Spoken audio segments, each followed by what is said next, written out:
Always welcome साथियों। Digital class हमेशा आपके साथ। इंजीनियर हो, अपना इंटरनल कंप्यूशन इंजन चल रहा है। जो भी कंटेंट अब तक आपने पढ़ा है और आगे इस वीडियो में पढ़ने वाले हैं, सारा कंटेंट आपको पीडीएफ फॉर्मेट में अवेलेबल है। जिस तरह से मैकेनिकल इंजीनियरिंग जनरल नॉलेज की सीरीज कंप्लीट अवेलेबल है।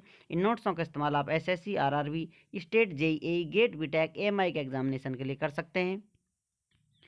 हम कार्बोरेटर स्टडी कर रहे थे दोस्तों। उसमें हमने देखा था मास फ्लो रेट, जो ये फ्यूल चैम्बर है, यहाँ से फ्यूल आ रहा है तो फ्यूल की मास फ्लो रेट कितनी है। उसके बाद हमने देखा था एग्जैक्ट कितनी एयर की यहाँ पर रेट देखने को मिल रही है, एयर का मास फ्लो रेट कितना है।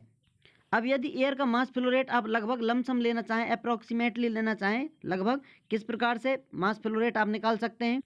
सबसे पहले स्टडी किया था मास फ्लो रेट, बर्नौली इक्वेशन से ड्राइव की थी, फ्यूल की मास फ्लो रेट निकाल ली थी, किस प्रकार से एक्चुअल मास फ्लो रेट निकलती है फ्यूल की। उसके बाद देखा था एक्चुअल मास फ्लो रेट और थ्योरेटिकल मास फ्लो रेट फ्यूल की किस प्रकार से आप ड्राइव कर सकते हैं। उसके बाद देखा था एग्जैक्ट एनालिसिस देखी थी, एयर का मास फ्लो रेट किस प्रकार से ठीक ठाक आप निकाल सकते हैं, लगभग जो आपके बिल्कुल करीब होगा जितना एयर फ्लो कर रही है। उसमें कुछ अजम्पशंस लेकर हमने स्टडी किया था। तो इस प्रकार से हमने स्टडी फ्लो एनर्जी इक्वेशन लगाई थी। अब यदि कुछ और कंडीशन लगा देते हैं, कुछ चेंज कर लेते हैं, तो उसके लिए अप्रोक्सीमेटली एनालिसिस हम कर सकते हैं। जैसा कि यहाँ पर हम जानते हैं एयर कंप्रेसिबल होती है, लेकिन एयर को यदि इनकम्प्रेसिबल मान लिया जाए तो इक्वेशन चेंज हो जाती है, सीन चेंज हो जाता है। तो यहाँ पर if air is considered as incompressible fluid, इसको इनकम्प्रेसिबल फ्लूइड ले लिया जाए एयर को, तो किस प्रकार से आप इसमें बर्नौली इक्वेशन लगाकर ही काम चला सकते हैं। जल्दी से, आसानी से इसकी मास फ्लो रेट आप किस प्रकार निकाल सकते हैं। तो चलिए शुरुआत करते हैं। बर्नौली इक्वेशन लगा देते हैं दोनों पॉइंटों के बीच में। फर्स्ट और टू रेफरेंस पॉइंट है। अपना जो कार्बोरेटर है, यहाँ पर फर्स्ट रेफरेंस पॉइंट ये है जहाँ पर क्रॉस सेक्शन एरिया बहुत ज़्यादा है। सेकंड, यहाँ पर बहुत कम एरिया हो जाता है क्रॉस सेक्शन, तो सेकंड सेक्शन ये है जहाँ पर एरिया अपना बिल्कुल कम हो गया है। तो दोनों पॉइंटों पर बर्नौली इक्वेशन लगाएंगे। P1 divided by rho A G plus B1 square divided by 2G plus Z1। अब दूसरा क्रॉस सेक्शन के लिए क्या लगाएंगे, P2 divided by rho A G plus B2 square divided by 2G plus Z2। इस प्रकार से हम बर्नौली इक्वेशन दोनों सेक्शनों के लिए या कहें दोनों पॉइंटों के लिए लिख सकते हैं। अब यहाँ पर रेफरेंस पॉइंट को दोनों तरफ जीरो कर दिया गया है।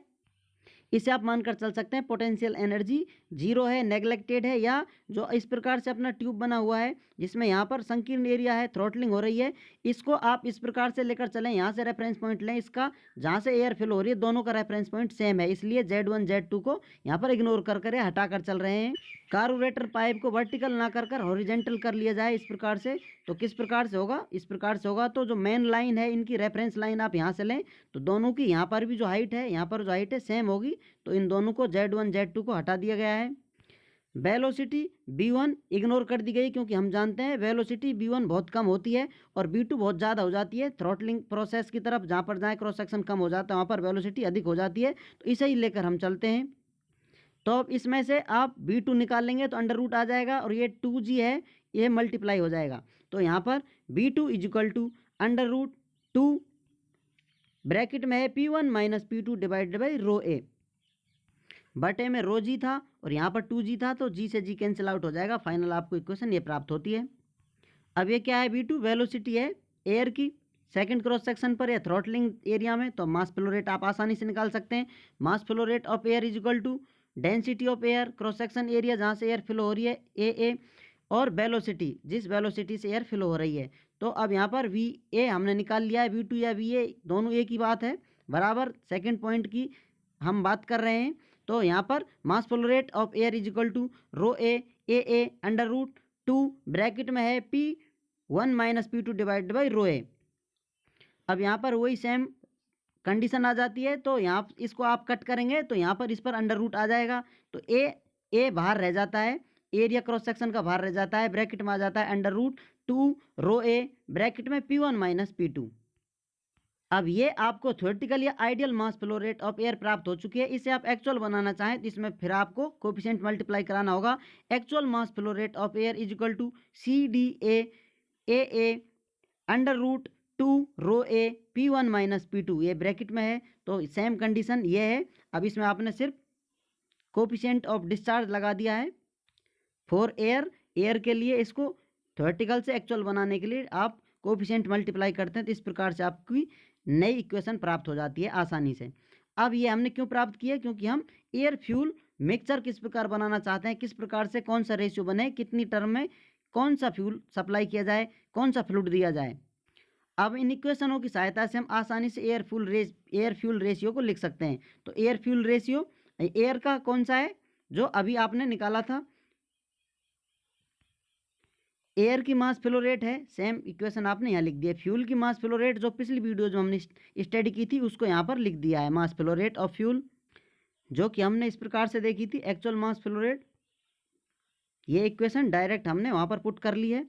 दोनों एयर और फ्यूल दोनों की एक्चुअल मास फ्लो रेट हम पुट करेंगे तो एयर फ्यूल रेशियो आसानी से बता सकते हैं। अब यदि इसमें भी आप नोजल की हाइट को नेग्लेक्ट करना चाहें तो ये वाली टर्म कैंसिल हो जाएगी, फिर उसके बाद ये दोनों सेम हो जाएंगे तो ये भी कैंसिल आउट हो जाते हैं, 2 से 2 कैंसिल आउट हो जाएगा। तो फाइनल एयर फ्यूल मिक्सचर के लिए हमें इक्वेशन प्राप्त होती है या रेशियो प्राप्त होता है, if nozzle tip height is neglected, A divided by F is equal to C D A divided by C D F A F, और दोनों अंडर रूट में है rho A divided by rho F. इस प्रकार से air fuel ratio की आप equation दे सकते हैं। अब आपको सारी इक्वेशन एग्जैक्ट अप्रोक्सीमेटली लगभग किस प्रकार से कौन सी इक्वेशन आप निकालना चाहें, सारी इक्वेशन ड्राइव करना आपको समझ में आ गया होगा। इसमें आपने फ्लूइड को इनकम्प्रेसिबल मान लिया है तो डेंसिटी सेम रहती है, डेंसिटी में चेंज नहीं आता है, लेकिन एयर कंप्रेसिबल है तो एग्जैक्ट कैलकुलेशन में डेंसिटी में चेंज आता है। यहाँ पर आपने देखा था एग्जैक्ट एनालिसिस हम कर रहे तो प्रेशर के लिए अलग इक्वेशन थी, डेंसिटी के लिए अलग इक्वेशन थी, क्योंकि एयर कंप्रेसिबल है, कंप्रेस हो जाती है, कंप्रेस एयर होगी तो डेंसिटी बढ़ जाएगी उसकी। तो इस प्रकार से डेंसिटी चेंज देख कर चलें तो अपनी जो एनालिसिस है या कहें कैलकुलेशन है बड़ी हो जाती है। इसे शॉर्ट करने के लिए, सिंपल करने के लिए अप्रॉक्सीमेटली एनालिसिस लेकर हम काम चलाते हैं।